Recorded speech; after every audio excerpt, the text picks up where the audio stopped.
사도행적 제14장 진리의 탐구자. 오늘은 고넬료에 대한 이야기를 다룹니다. 진리의 탐구자. 함께 기도하고 시작해 보도록 하겠습니다. 사랑이 많으신 저희들의 아버지 하나님, 오늘 새로운 하루를 허락해 주셔서 감사합니다.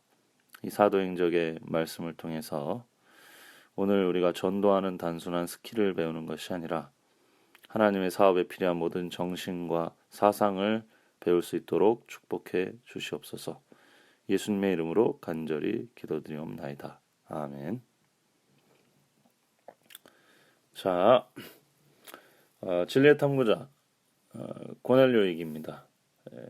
근데 고넬료만 대상으로 하는 얘기가 아니죠. 진리의 탐구자는 그 고넬료를 지칭하는 얘기지만 이 고넬료라는 사람을 어떻게 다룰 것인 것은 교회에 대한 얘기입니다. 그래서 베드로가 고넬료가 하나님의 인도하심으로 극적으로 만나고 고넬료가 성령을 받고 하나님의 교회의 소속으로 되는 장면이 나왔는데, 이것은 교회가 그들의 마음 문을 여는 과정이기도 합니다. 그래서 이 장면은 굉장히 중요하죠. 이미 헬라계 유대인들도 우리가 복음을 받은 것을 보았습니다. 성령의 능력으로. 그다음에 빌립이 이미 외국인들에게도 빌립 집사가 전도를 했습니다.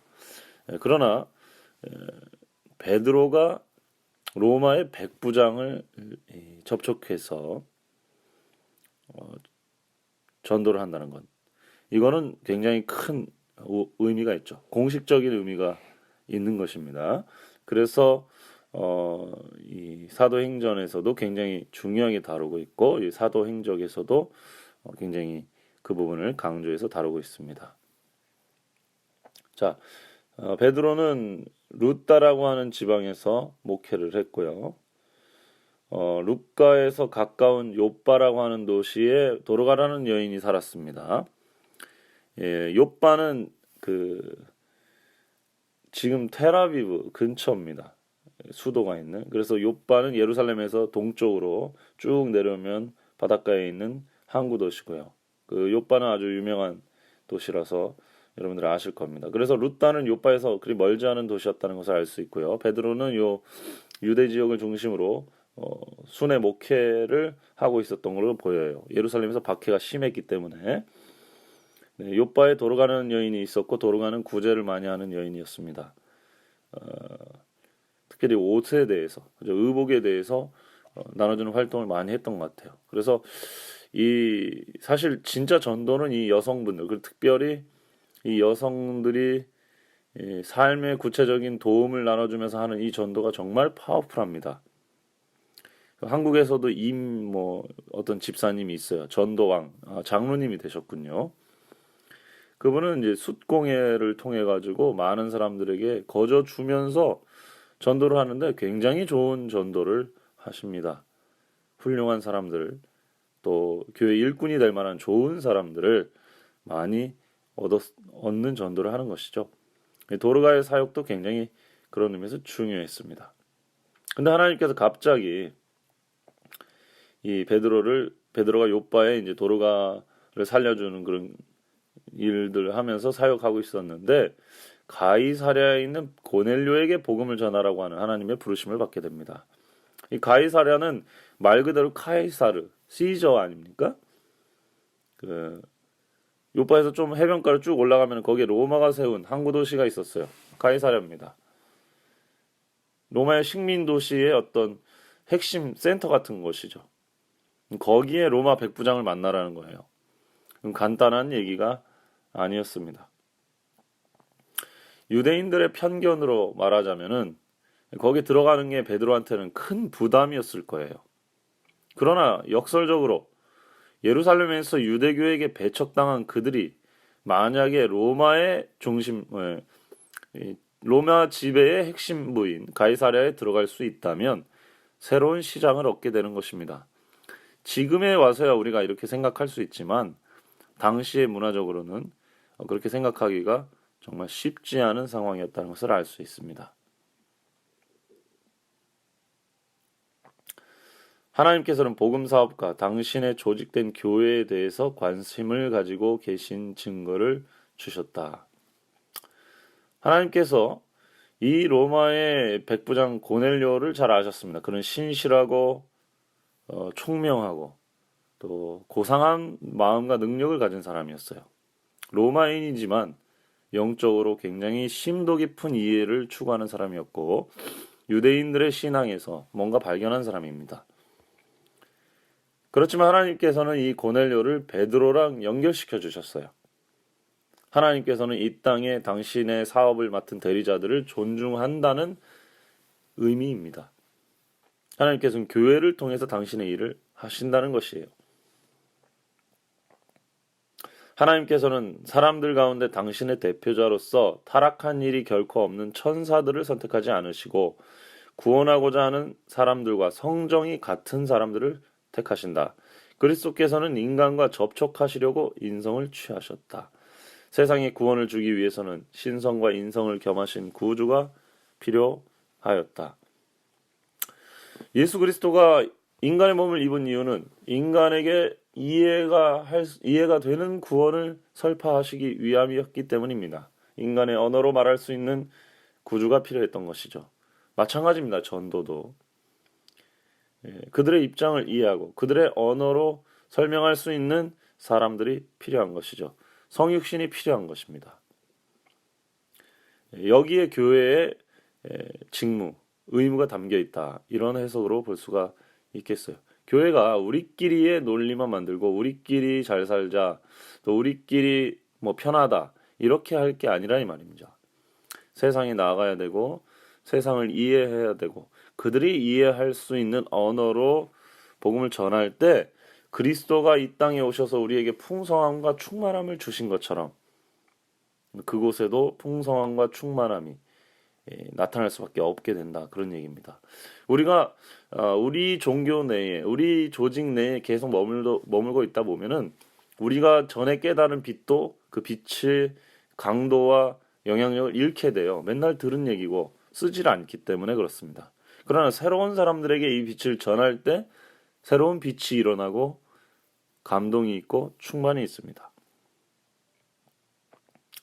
주께서는 당신의 지혜로서 진리를 찾는 사람들을 이미 진리를 아는 이와 접촉하게 하신다. 빛을 받은 사람들이 어둠에 있는 사람들에게 빛을 나누어 주도록 하는 것이 하나님의 계획이시다. 지혜의 큰 근원으로부터 그 능력을 얻는 인간이 일하는 대리인, 즉 통로가 된 그를 통하여 복음이 사람들의 정신과 마음에 변화시키는 능력을 발휘하게 된다. 그렇죠?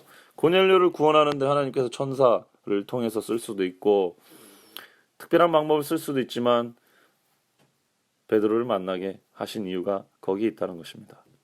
그 둘 다 양쪽 모두에 도움을 주시기 때문입니다. 그런데 하나님께서 베드로에게 가이사랴에 있는 고넬료를 소개해 줄 때 환상을 보여주십니다. 이 환상의 내용은 하나님께서 거룩하게 하신 것을 내가 속닥게 하지 말라. 그들의 음식 계율, 그 정한 것과 부정한 짐승을 보여주면서 하나님께서 정하게 하신 것을 너희가 부정하다 하지 말라라고 얘기를 하면서 이방인과 유대인 이 사이에 있는 어떤 편견 이런 것들에 대해서 문제 제기를 좀 하시는 장면이 나옵니다. 여기 화입부인은 이렇게 해석하고 있어요. 그 환상으로 베드로는 책망과 교훈을 얻었다. 그들이 지금 게을리하고 있는 부분이 있었다는 것입니다. 책망 받았다는 것이죠. 교훈은 당연히 교훈입니다. 외모로 사람을 판단하지 말고 구약의 규율로 사람을 판단하지 말고 복음이 이루었으니 모든 사람에게 복음을 전해야 된다. 라는 교훈을 받았으면서 동시에 그것은 베드로는 초대교회의 대표를 맡았으니까 교회를 하나님께서 책망하신 겁니다. 그 일에 왜 너네들이 뭔가 미적지근하거나 적극적이지 않는가에 대해서 예수님께서 질책을 하신 거다 이렇게 볼 수가 있겠습니다. 이것은 그에게 하나님의 목적 곧 그리스도의 죽으심으로 이방인들이 유대인들과 같이 구원의 축복의 후사가 될 것임을 나타내었다. 예, 지금 우리가 들으면 이건 당연한 얘기입니다만 당시 유대인들의 입장에서는 너무나도 크고 충격적인 이야기가 아닐 수 없습니다. 그러나 예수님의 사역을 돌아보면 예수님이 살아계시는 동안에 이 땅에 계시는 동안에 여러 가나안 여인, 사마리아 우물가 여인 등등 지경을 넓혀서 편견과 문화적 제한을 넘어서 복음을 전한 일들을 보여주셨어요, 제자들에게. 그러나 제자들도 여전히 그 문화적 장벽을 완전히 극복하거나 깨지 못했습니다.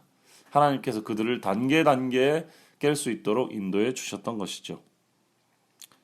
이 일은 창세기 12장에 예언된 아브라함의 자손을 통해서 그 씨를 통해서 모든 족속이 복을 누리게 하겠다고 하는 그 말씀의 성취였습니다. 이것이 매우 중요한 것이죠. 성경 전체의 복음의 키입니다. 하나님께서는 외모로 사람을 보지 않으시고 할례나 무할례나 상관없이 그들이 믿음으로 순종에 이르게 할 길을 마련하셨고 그것이 복음이었습니다. 고넬료의 개종은 이방인들 가운데서 가장 중요한 일이 될 것이었다. 그리스도 교회의 사업이 아주 새로운 국면으로 들어가야 할 때가 이르렀다. 이렇게 되면서 사도행전은 그 장면이 이방인에게 복음을 전하는 장면으로 확 바뀌면서 이후에 사도 바울이 안디옥 교회에서 파송을 받아 유럽을 전도하는 이야기가 기록되어 있습니다. 성령 행전이요 선교 행전인 이 사도행전은 결국 지경을 넘어서 복음을 전하는 예수 그리스도의 제자, 예수 그리스도의 가르침을 순종하는 사람들의 그 순종의 길을 보여주면서 동시에 성령의 역사는 그들과 함께 한다는 것을 나타내 보여주고 있습니다. 유대인의 교육으로 인한 베드로의 마음에 깊이 뿌리 박힌 이방인들에 대한 편견을 제거하시는 일에 주께서는 얼마나 주의 깊이 일하셨던가. 베드로에게 보여주신 이 보자기 환상에 대한 코멘트입니다. 하나님께서는 베드로에게 특별한 방법으로 그들이 그동안 가져왔던 편견을 깰 수 있도록 해주셨어요. 아주 적극적으로 도와주셨습니다. 베드로는 다른 사람들과 함께 이 약속을 하나님과 맺은 이 약속을 이행하기 위해서 가이사랴에 있는 백부장의 집에 갔고 백부장은 너무 감동받고 놀라서 교회의 최고 지도자들이 온 것이니까요. 그들에게 경의를 표했고 함께 교제했습니다. 유대인으로서 이방인과 교제하는 것, 또 가까이 하는 것은 당시 위법이었죠. 더러운 일이었고 특별히 이스라엘 백성을 괴롭히고 있는 그죠? 식민 지배를 하고 있는 로마인들과 이렇게 깊은 교제를 나누는 것은 굉장히 위험한 일이었습니다. 유대인들이 보면 큰일 날 일이었죠. 그러나 베드로는 일의 결과를 다 보고 내가 참으로 하나님은 사람의 외모를 취하지 아니하시고 각 나라 중 하나님을 경외하며 의를 행하는 사람은 하나님이 받으시는 줄을 깨달았도다 라고 말하였습니다. 그리고 설교가 쭉 진행되는데 성령이 내려서 놀라운 역사가 임하게 됐습니다. 그래서 베드로가 이 가리사일에서 고넬료에게 침례를 주게 되죠. 이와 같이 복음이 낯선 자들이요 외국인이었던 이들에게도 전파됨으로써 그들은 성도들과 같은 시민이요 하나님의 권속이 되었다. 하나님의 가족이 된 것이죠. 고넬료와 그 가족의 회개는 거두어들여야 할 수확의 처음 익은 열매였다. 이 가족으로부터 광범위한 은혜의 역사가 그 이교의 도시에서 이루어졌다. 이것은 매우 상징적인 사역이 아닐 수가 없었습니다. 이방인이었고 관계가 좋지 않았고 문화적으로 너무 달랐고 또 서로 편견이 있었는데요. 그들을 걷어들임으로써 그 가족이 그리스도인이 됨으로써 그 지역과 그 이방인 사회에 엄청난 시장이 개척된 겁니다. 그들에게 전할 수 있는 가이사랴에 있는 로마 백부장이 침례를 받고 그리스도 교회에 입교했다면 그 가이사랴에 얼마나 더 많은 사람들이 복음을 접할 수 있는 길이 열린 것입니까? 그리고 로마까지 갈 수 있는 길이 열린 것이죠. 하나님의 자녀는 유대인을 넘어서 이제 모든 사람들이 될 수 있는 너무나 큰 사업이 된 것입니다. 시간과 재정이 주의 사업에 들어오게 될 것이다. 새로운 능력과 힘이 교회에 더하여 질 것이다. 이러한 이방인이지만 높은 계층에 그리고 영향력 있는 사람들이 들어옴으로써 시간과 재정이 주의 사업에 들어오게 될 것이다. 이렇게 표현했습니다. 많은 시간을 세이브할 수 있게 되죠. 이 사람들이 하나님의 사업을 풀어내 줄 것이기 때문에 그렇습니다. 그리고 재정이 당연히 들어오게 되겠죠. 그들이 헌신하게 될 것이기 때문에 그렇습니다.